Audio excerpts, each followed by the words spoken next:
Bwana Yesu asifiwe sana, mpendwa mtazamaji wa MHAE TV.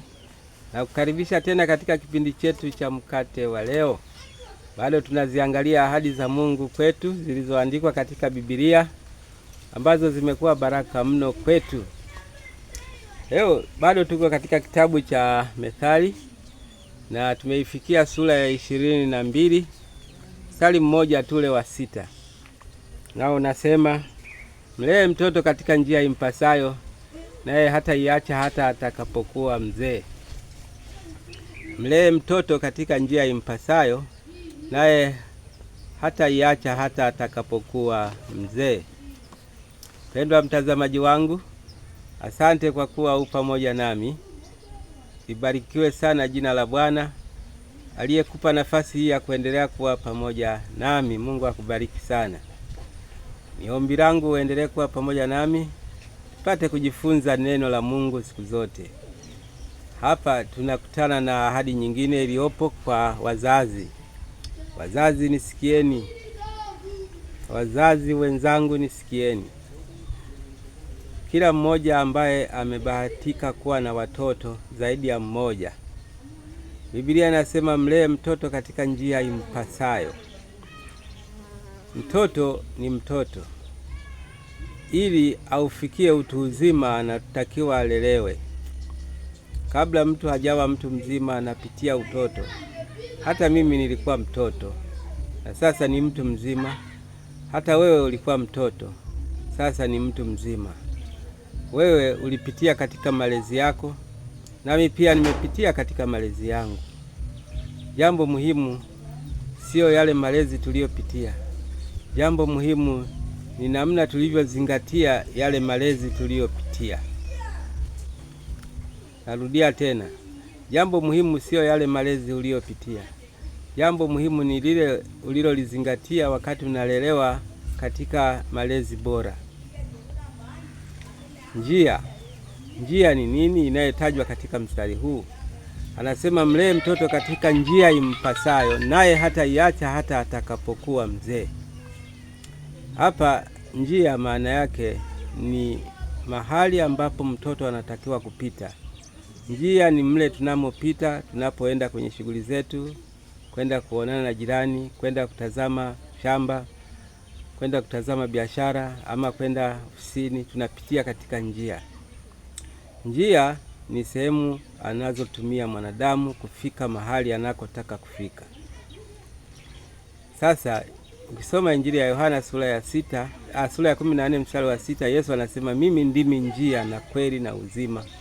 Mtu haji kwa Baba ila kwa njia ya mimi. Sasa mwandishi anayesema mlee mtoto katika njia impasayo, hapa anamaanisha mlee mtoto wako katika njia sahihi. Njia ni ipi? Kwa Yesu Kristo. Mlee mtoto kupitia Yesu Kristo. Kwa lugha nyingine, mzazi mwenzangu, hakikisha mwanao anamfahamu Yesu Kristo kwenye maisha yake. Maana Yesu Kristo ndiye njia na kweli na uzima wa huyo mtoto.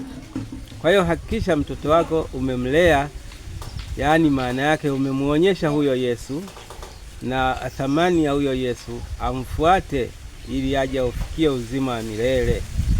Kwa hiyo ni wajibu wangu, ni wajibu wako mzazi mwenzangu, kuhakikisha kwamba mtoto wangu amelelewa katika njia impasayo. Njia impasayo ni ipi? Ni kumleta kwa Yesu Kristo. Siku moja Yesu akasema, waacheni watoto wadogo waje kwangu, msiwazuie, kwa maana walio mfano wa hawa ufalme wa mbinguni ni wao. Kwa hiyo watoto wote wanaopelekwa kwa Yesu aliye njia yao, hao atawapa ufalme wa mbinguni.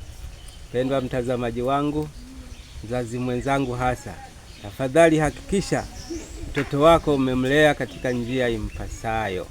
Njia ni ipi? Mlete kwa Yesu. Kwa njia gani? Mlete kishamzaa, baada ya muda unaofaa, mlete kanisa abatizwe na mchungaji. Basi umemuingiza katika njia impasayo, na atatembea katika njia hiyo maisha yake yote, hata iacha hata atakapokuwa mzee. Maana yake maisha yake yote atatembea katika njia hiyo sahihi mpaka atakapofikia mwisho wake. Mungu wa mbinguni akubariki.